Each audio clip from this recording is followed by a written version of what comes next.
Welcome back to the Political Marketing Podcast with me, Benedict Pringle.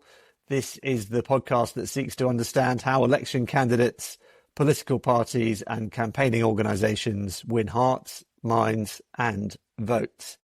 If you haven't yet tweeted or blue skied about this fiery upstart of a political podcast, I would love it if you did. Today, I'm very pleased to be joined by Tom Edmonds, a leading campaign practitioner with deep experience at the highest level of British politics during one of the most tumultuous periods in British election history. He served as Director of Digital and Creative for the Conservative Party's 2015 general election campaign, which delivered a surprise majority victory. He also worked on the 2016 Remain campaign during the EU referendum, and he was involved again in the Conservative Party's 2017 general election victory. Tom is also the long-time business partner of Craig Elder, and together they have founded and shaped a really successful digital communications agency called Edmonds Elder. Tom, thanks for joining me. Thanks for having me. Excited to be here today. So you've worked on some of the most significant campaigns of the last decade, but let's start at the beginning. How did you first get involved in political campaigning? Well, I started off in advertising. So I worked for Karmarama, who are now Accenture Song. And Karmarama had done some work with the Conservative Party when Steve Hilton and David Cameron were modernising it. And they were looking for a copywriter. Me forward for it. And that's where it all started. And that was back in 2007. Gordon Brown was Prime Minister. The world was a very different place, which feels a long, long time ago now. But that's how it all started. And actually, for me, that was a perfect journey because it allowed me to start in opposition, which is far more fun than being in government. You're in opposition, you just say, they're rubbish, we definitely do better than them. But I've been starting opposition, then going to government with coalition, and then win the outright majority with David Cameron. So I had that. I've been very lucky in my career to have that entire journey all the way through. And some losses as well, which I'm sure we'll get into. Wow. That is quite a journey. Do you know what? Until now, I didn't realize you'd started that early on and you'd been through that whole period. That is amazing. And I guess one of the interesting things about your story and about that timeline that you've just articulated is, you know, the internet really showed up during that period of time. And one of your big roles was in digital. And I guess one of the interesting things is that what digital campaigning means or meant changed a huge amount during that period of time. Could you just explain a little bit about what the role of digital was during your time during the Conservatives, and if it changed over time? That would be interesting to understand. Absolutely. I mean, it fundamentally transformed between the 2010 and 2015 election, I'd say. In the 2010 election, it was very much an analogue election. We spent £5 million on billboards and about £50,000 on online advertising, which, as you know, doesn't get you anywhere, really. It was more a gimmick. I think we did a YouTube homepage takeover, which you could get for 50 grand back in those days. Yeah. But by 2015, that budget had entirely shifted around. So we spent over sort of £5 million on online advertising, and actually the billboard budget was very low. It wasn't as low as 50 grand, but it's very low. That period saw that entire shift from the old days of sort of M&C Saatchi billboard advertising to new digital communications taking the lead. So it was a very exciting time. The driver, I think, really was Obama. Everyone had looked at the Obama campaign.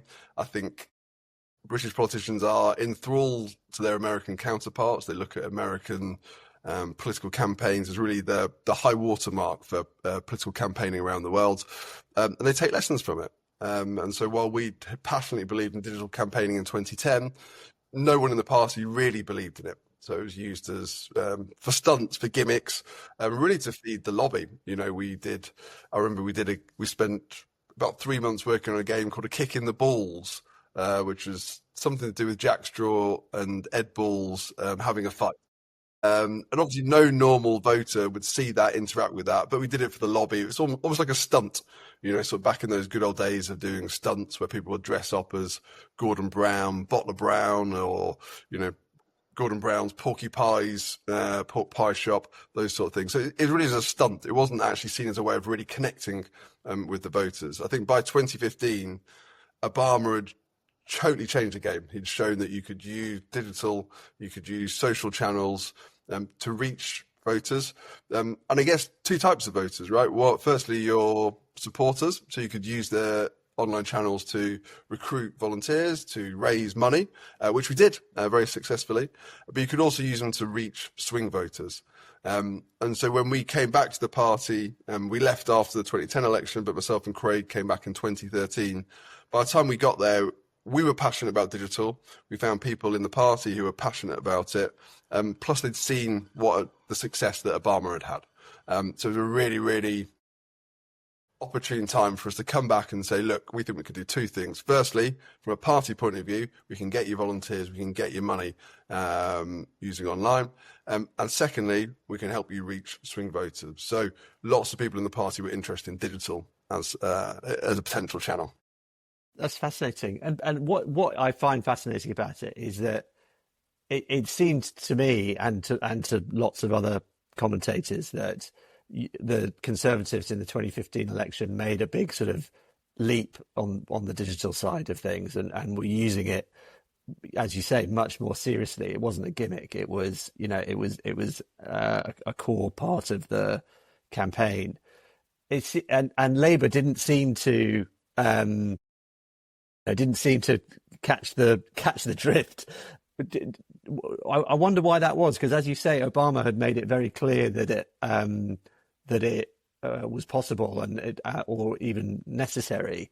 Do you have any sense of why the Conservatives were the people to make the most of it? I think it came from the top. I think it came from Cameron and Osborne, who were very keen to experiment with communications. They're both interesting communications. David Cameron was famously a PR man, and George Osborne just loves political communications. He loves American political communications. So they're really obsessed by what can we use to sort of gain that advantage. And then I think we had lots of advocates within the party. Lord Feldman, the party chairman, Lynton Crosby as well. They all could see the potential of digital. And so actually we didn't have to spend as long as you might have thought convincing people that digital's a really important channel, which we still have to do with businesses, right? Digital's a really important channel. You still have to explain to them and win over CEOs. I think because you had Cameron Osborne at the top, because you had Andrew Feldman and Lynton Crosby underneath, they backed it and they understood it. We worked a bit with Jim Messina as well, who was there as a sort of really important advocate in the party too. And I think once you start using digital channels properly, once you start backing local MPs, local candidates, so they can see the impact it's having, they sort of feedback positively. They're like, brilliant, well, I just posted on this and the reach it got was amazing. They would feedback, look at the engagement it got. And yes, you'll get some negative comments. You're a Tory politician online, right? You're going to expect that. But they could see the impact it was having. So we got that sort of brilliant sort of virtuous cycle where we were running ads, people could see the benefit, they were feeding it back to the centre that was having an impact, and so we got more money and we got a chance to sort of explore it further as a channel. Yeah, it's so interesting. So at the 2024 general election, you heard lots of feedback. This is sort of reported in the press that when Labour spent a huge amount of money on YouTube advertising, trying to hit the big screen, get on TV, that MPs or prospective MPs were being stopped in the street by people saying, "Hey, I know you," or you're that person off the telly, and I think that feedback loop of MPs seeing it affect their recognition on the street, or issues sort of growing in salience because of the advertising, and feeding that back to the centre, it does seem to generate this sort of virtuous cycle, as you say, where confidence builds and people put more into it, and then it sort of just gets better and better. I think that's exactly right. There's always a view. I think external people always view political campaigns as almost like there's sort of 4 or 5 people at the centre. You know, they're always described as gurus who are making all the decisions. But actually, like, the feedback from people out on the ground is the thing that really drives campaigns. You know, it's actually the thing, and I know we'll probably come on to it, but it sort of led to the Alex Salmond pocket poster. You know, when you're getting that feedback from the ground, that really affects the messaging, but also the channels you use as well.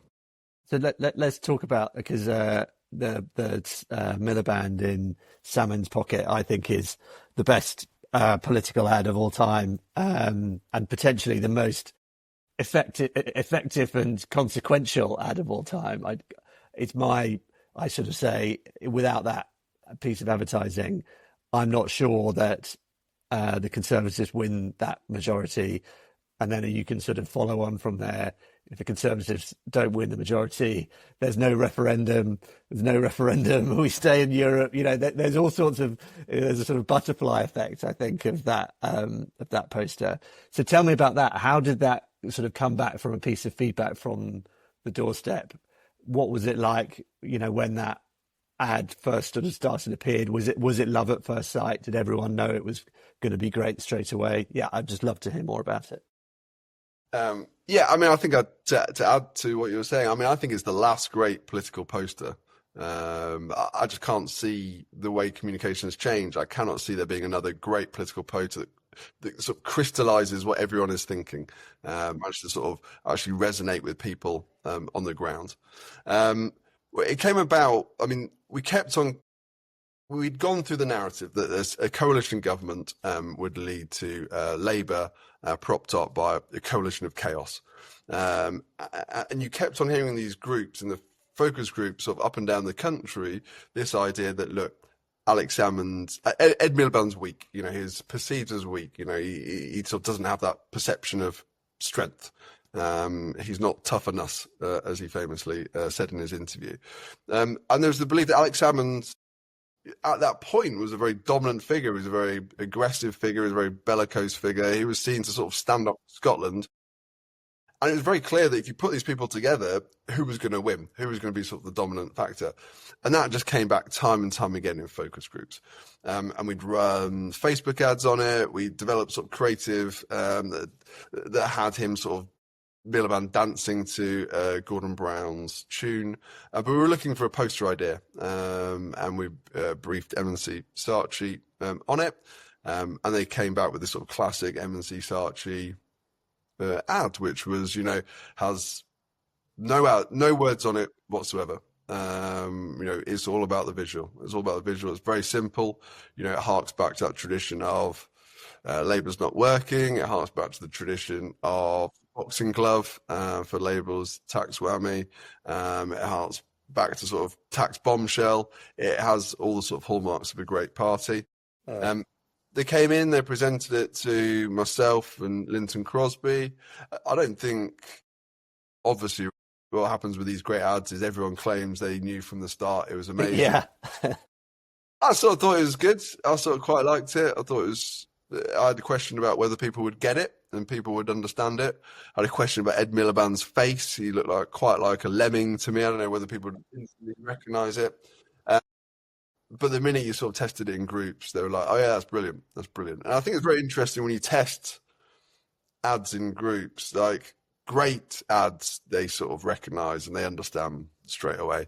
They tend not to like positive ads. They only like negative ads that they find funny. And I think it had that classic M&C Saatchi element of humour in it as well. I think the impact was massive. I mean, I remember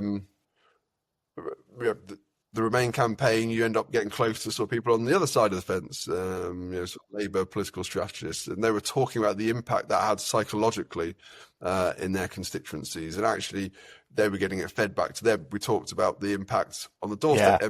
Reading about their MPs were like, the Tories have just bought 5 of the biggest billboards in our constituency. They put a massive photo of Ed Miliband in Alex Salmond's pockets there.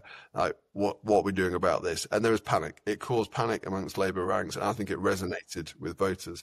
And it's also one of the very few posters that wasn't graffitied. You know, I was around for the David Cameron famous airbrushing Yeah. poster, which led to mass graffitiing up and down the country from the sort of very clever "we can't go on like this with suspicious minds" Elvis parody to someone just frankly drawing balls and a penis on his forehead. But both of which were funny. But it was a brilliant poster in that you couldn't graffiti it, you couldn't really take the piss out of Tories for it, and it really resonated. Just had that humour and the cut through and raising that as an issue.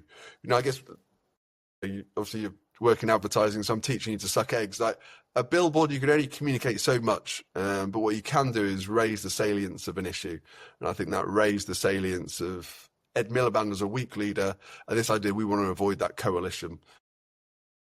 Brilliant. Yeah, spot on. Yeah, I remember when I saw it for the first time.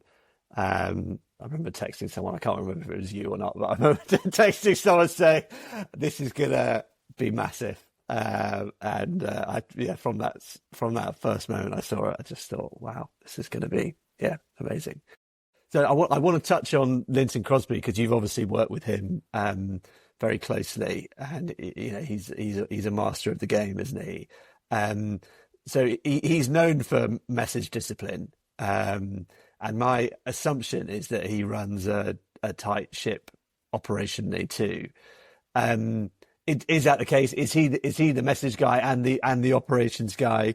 And in terms of planning for that 2015 majority, like, tell me a little bit about it. How far out do you start? What's the process that you go through building for a successful election period?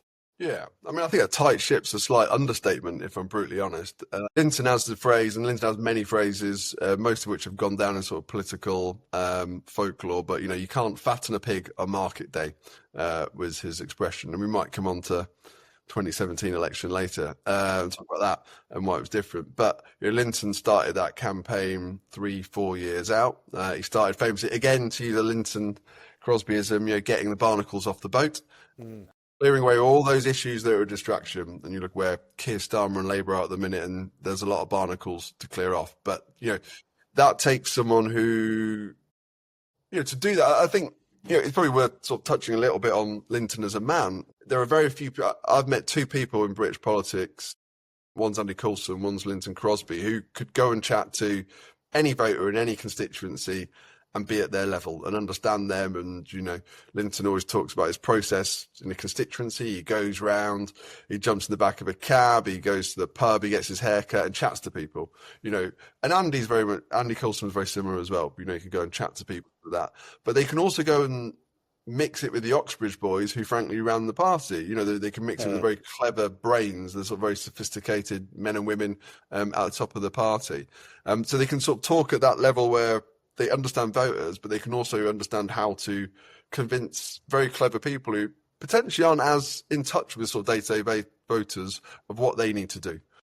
So Lynton had that ability. Yeah. In 2013, from 2012, 2013 onwards, he was talking to David Cameron, George Osborne about the things they needed to focus on. Talking to the whole cabinet about the things they need to focus on. And he ran an incredibly disciplined campaign. We focused on the issues we knew were going to make a difference, and that was around the economy and the phrase long-term economic plan. And that was drilled into everyone, up and down the entire campaign team centrally, but everyone remotely as well. And I think what he's very good is bringing people with him on the journey, making them feel involved, and that level of communication that you need as a leader to sort of make sure people understand the mission and purpose and what you're trying to achieve as an organisation, so that he would go round the entire head office and he would say, right, what are the 5 points of the long-term economic plan? He would pick at people at random. It could be researchers, it could be people in my digital and creative team, it could be the accountants, it could be the people who are in charge of the sort of campaign finance. They were all expected to know those pillars of the long-term economic plan. In fact, we plastered them on the wall, sort of that level of message, discipline and focus that he brought to that organisation. And I think if you if you think about a political party, there's so many distractions, there's so many points of view. Everyone thinks they've got the right political strategy, from donors to MPs to sort of the people who sort of work, to people who volunteer.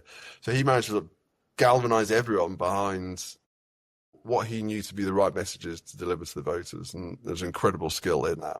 Yeah, and it's just incredible leadership. And as you say, it's like he likes to talk about dead cats, but it's like herding cats. Trying to get MPs, councillors, staff members, everyone to march in the same direction. I completely agree with you. I think that is at least 50% of the job. And so let's go on to talk about 2017, which I'm sure is still on your CV as a general election victory, but was not quite a majority. No. Sort of the Conservatives, you could say, squandered a poll lead. I guess some people would argue that Corbyn and Labour did a brilliant job at, confounding the critics. Talk to me about the sort of structural differences between 2015 and 17. Obviously, radically different timelines. Is there any other sort of structural or organisational things that you just felt like were great in one side and could have been improved in the other? Well, I think you know yourself when you run campaigns. The longer you have to prepare, the better it's going to be. So 2010 election, it could have been better, but still produced a good result ultimately. We had sort of 4 or 5 years in opposition to get ready.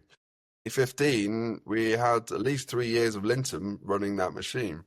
2017, you didn't have that. It was a snap election. Now, you could argue it's the same for both sides. You could argue that. However, I think, Labour were in a far better prepared position than we thought. When you're catching the party off guard, your own party off guard, you're not in a great position. I think then you combine it with a number of other factors, including the fact that Theresa is a brilliant... I think Theresa is a very dedicated civil servant. She's a very dedicated leader of her country. But I think she's not the communicator that David Cameron was, and she wasn't the communicator that Jeremy Corbyn was. So you had her as the front person, but she didn't necessarily have those communication skills that others do. And she wasn't really battle tested. You think about how she got the leadership. She wasn't sort of, she hadn't gone through that sort of process where you sort of work out, okay, I think someone could be a good leader, but what they like at communicating, what they like at debates. She hadn't got that. So she didn't have that same level of communication skills as David Cameron. She had a lot of other skills, a lot of other brilliant skills.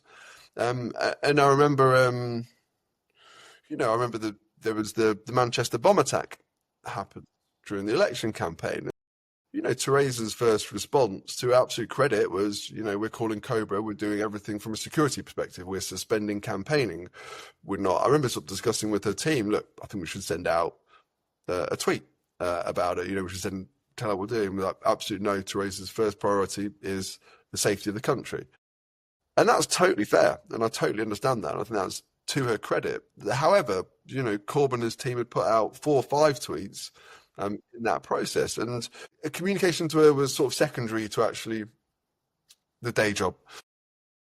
And again, I think that has credit, but it makes it very hard from a campaigning perspective. Yeah. I think you're right. And thinking about looking back, Jeremy Corbyn in 2015, he'd just run a leadership campaign successfully. 2016, he's run another leadership campaign successfully. The 2017 general election was his third national campaign in 3 years. That was actually a fairly well-oiled machine.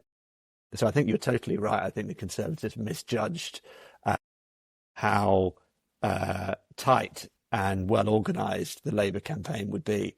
It's interesting you're talking about catching your own side off guard. I mean, in 2024, that clearly happened again with Rishi Sunak. And I just think it's bizarre. In an organisation like the Conservatives, the muscle memory of what it's like to win and what you need to put in place to then make these rash decisions.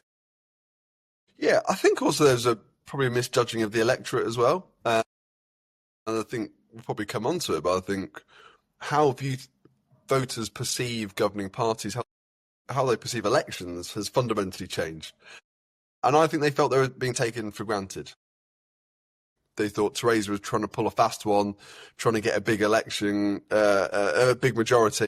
And I think they felt a bit cheated, and they felt, well, actually, I can probably have a free vote here for Labour and just sort of teach them a lesson. And I think there has been a rise, I would argue, since sort of 2015 onwards, of what I would call, and I don't know if you're allowed to swear on this, but I would call them FU elections. I think a lot of voters going to those polling stations, you've seen the loss of sort of traditional party loyalties, and they're angry.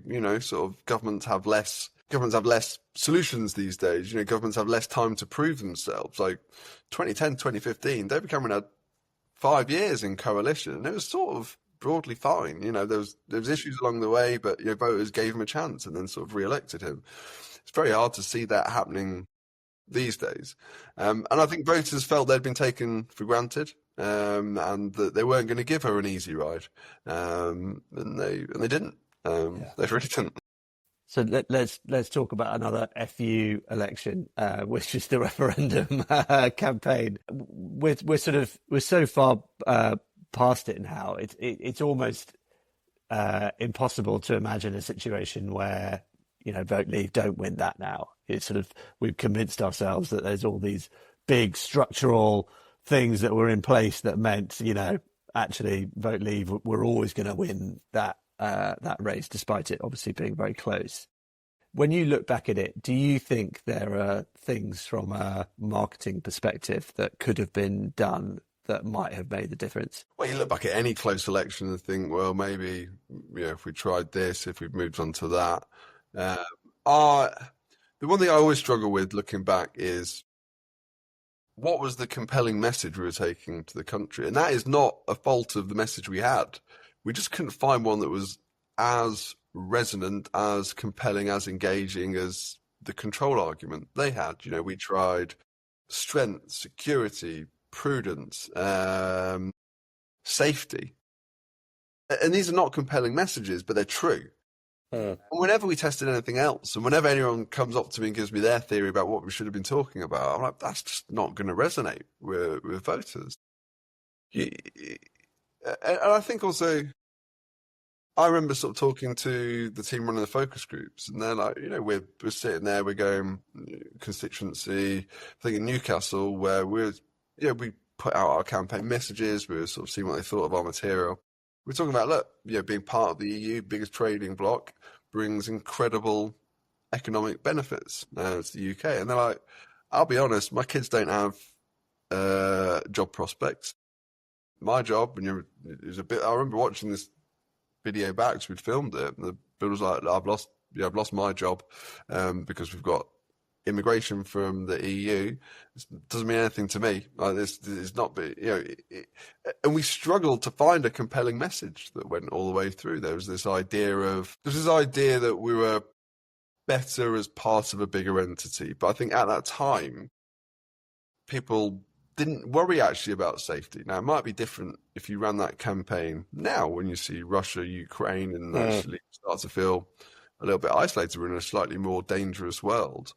When people feel a little bit more economically worried about the future. And I think, Ken Clarke always said referendums end up about things that are not the issue of the time. And I think it was a very angry electorate. They took the opportunity to sort of tell the government where to go. I think it became a referendum on Cameron and the Tories as well.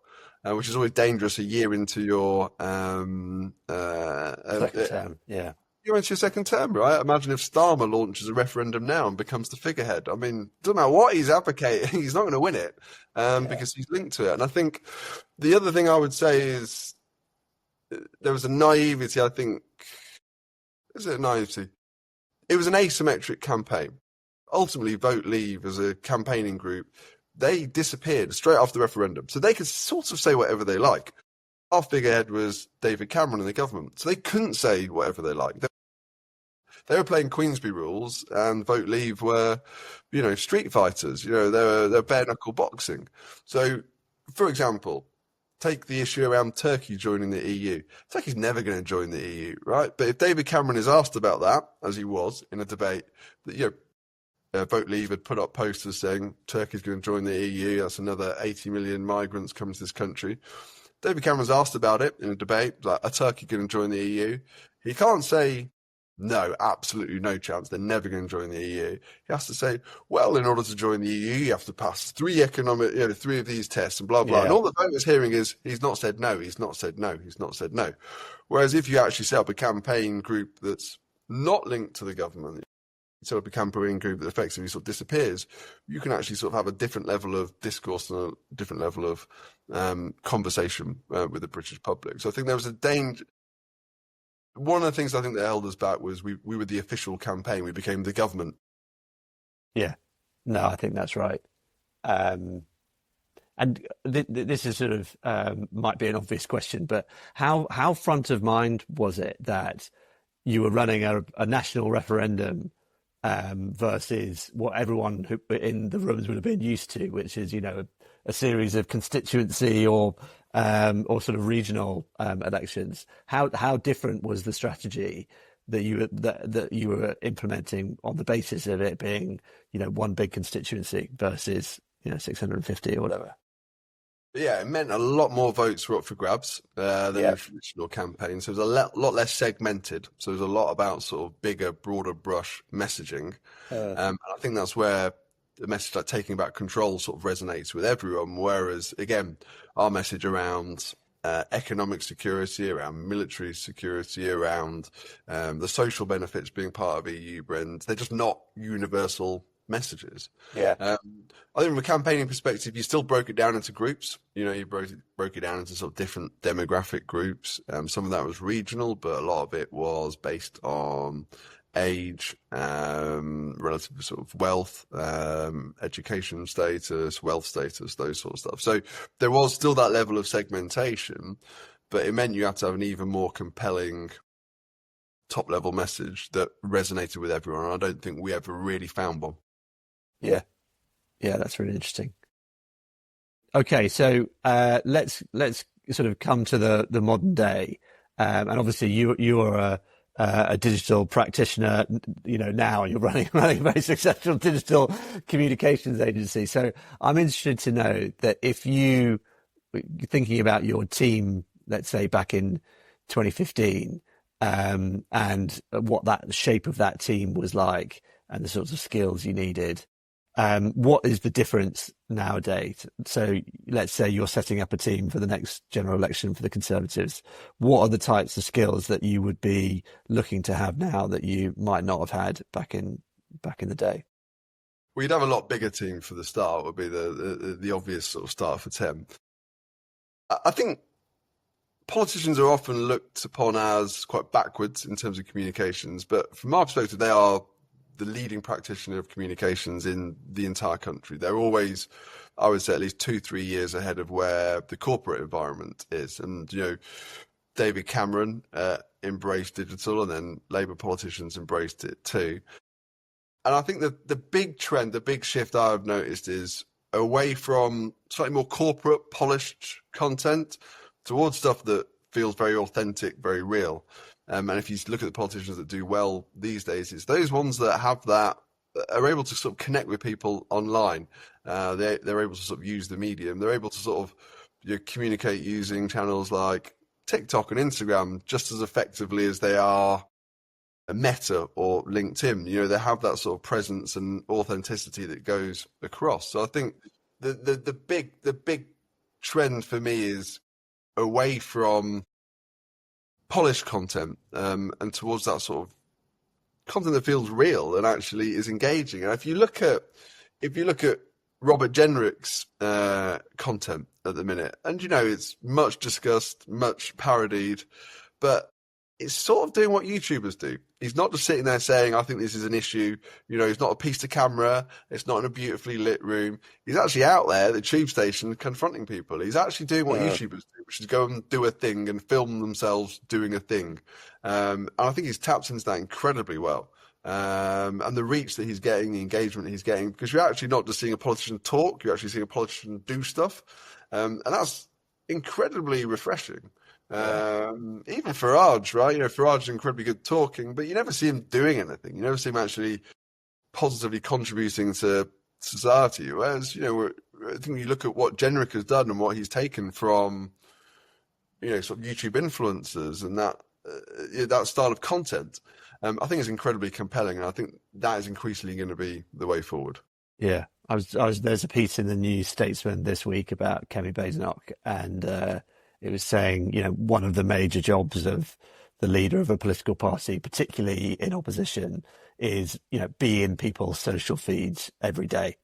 And I think you're right. Robert Jenrick is really getting the hang of that, and it seems that Kemi Badenoch has not got the hang of that. And I would say that Farage seems to be able to still dominate the airwaves, even though his social content might not be as good as Jenrick's in terms of drama, but he's got the sort of charisma to carry it himself.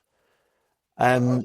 I think that the other interesting thing I would see I'm interested to see what happens in British politics. Learning from the American example, the last election, Donald Trump was incredibly successful at tapping into that right-wing frat boy audience, going after the youth demographic. Everyone always talks about it. Everyone always talks about the youth quake in British politics. I remember in 2015, everyone told us once Ed Miliband had played pool with Ronnie O'Sullivan and hung out with Russell Brand that they were going to get the youth vote.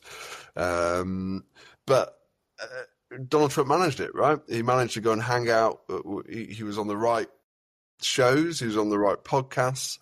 And I'm really fascinated to see what British politicians do with that. What is that demographic they're going to tap into? How are they sort of moving away from set piece interviews with the Telegraph and the Guardian, the Times, and actually tapping into sort of a real core audience for them with influencers and sort of those sort of podcast partnerships. So I think in terms of, sort of building out the team, it's not just about the content you create, it's about who you partner with to create that content as well. Yeah, I think that's spot on. And it seemed to me like Rishi Sunak actually did he was relatively pioneering in that space. He did some stuff with influencers when he was in Number 10, and I thought that Labour did a brilliant job in the 24 general election using like the likes of Gary Neville, for example, to help sort of, as you say, partner and share the message. But it's strange. I don't feel like anyone has moved it on since then. And in the States, as you say, it seems like that is just par for the course now. Everyone is trying to get on the right podcasts or the right YouTube channels. But it does feel like the UK is still, a little way off that. So if I still feel it's quite performative, actually. I still feel it's a bit, we've done it as a stunt, and we will go on overlap. We'll go and get 10 influencers into 10 Downing Street, and we'll brief it out, and we'll tell the lobby about it, and they'll write about how clever we are. So I view it very much at this stage, and that's not a criticism of any of the teams. I think it's more everyone's dipping their toes in the water rather than just going fully in. We're going to give exclusives to podcasts. We're going to give them this level of access. We're going to go all in on that. In fact, we're going to potentially bypass the mainstream media entirely, because we know that actually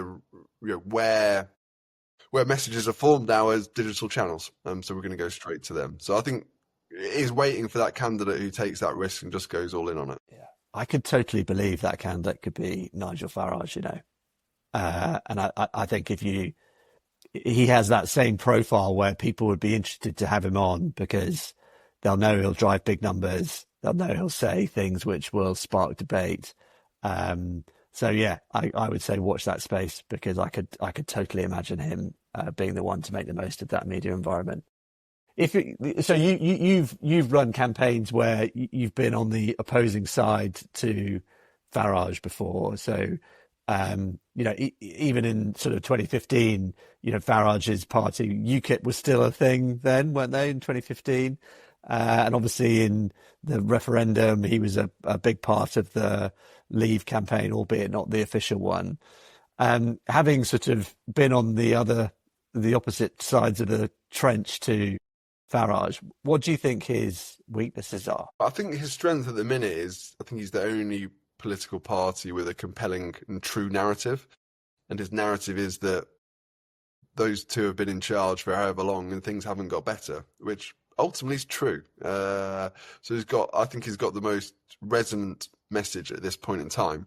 And I think also, the rise of digital channels, the things that resonate online are not centrist policies, because they're boring. No one clicks the likes, no one clicks the engagement stats on those. Like, it is people who are either sort of more on the left, like Corbyn, or more on the right, like Farage. They're the things that sort of drive the algorithms. They're the things that sort of the content that sort of pops and resonates in your feed. So I think he's got huge strength in that. I think the big weakness for Farage is, firstly, at the minute, if you're doing an FU vote, that's sort of fine. We are now 4 years out from election. And I think, I remember Andrew Cooper used to say, asking someone what they're going to vote for in 4 years' time is like asking someone what they want for dinner in 4 years' time. Like, who knows, right? Ultimately, this is sort of, you can say whatever you like to the pollsters. You can just tell that, sod a lot of them, I'm voting for reform. So there's a long, long way to go. I think why I think Robert Jenrick's strategy is so clever is he's demonstrating action. I think the thing about Farage is he's not an action man, right? He can talk very well, but he loves being in America. He doesn't really like being in Parliament. He sort of likes to be liked. He doesn't necessarily go out there and do stuff. So I think if you get to a position where you have Robert Jenrick in charge of the Conservative Party, you up against Farage, not only are you moving someone who's probably sort of ideologically a little bit closer to Farage, who can sort of pick off those voters, he can sit there and say to Farage, I'm out there doing this stuff. What are you doing? You're in America. You're going to Donald Trump. You're not doing that. You're not in Britain. You're not solving the issues that I am. You're not out there every single day. So I think the way I would look at it now, and it's a long way out, right, is how are you demonstrating action? I think the other issue they will have is reform councils. And actually, it's a huge opportunity. If people see, Reform now run councils, if those councils do all right, then I think it's a great testing ground to say, well, look, we did a good job here. This is what we can do in national government. If those councils sort of collapse in infighting, people look at that, I think, if they can't do it at a council level, they're not going to do it in national government. I think one overlooked thing of British politics at the minute is how well do those reform councils do? Because if they do all right, that's a good test bed for them running a national government. Yeah, I'm sure Conservative Party HQ's research department will be absolutely all over those reform-run councils. Tom, it's been an absolute pleasure. Thanks so much for coming on. That's all we've got time for. It's been a fascinating conversation, and yeah, good on you for coming on. Thanks so much. Cheers, Matt. Cheers.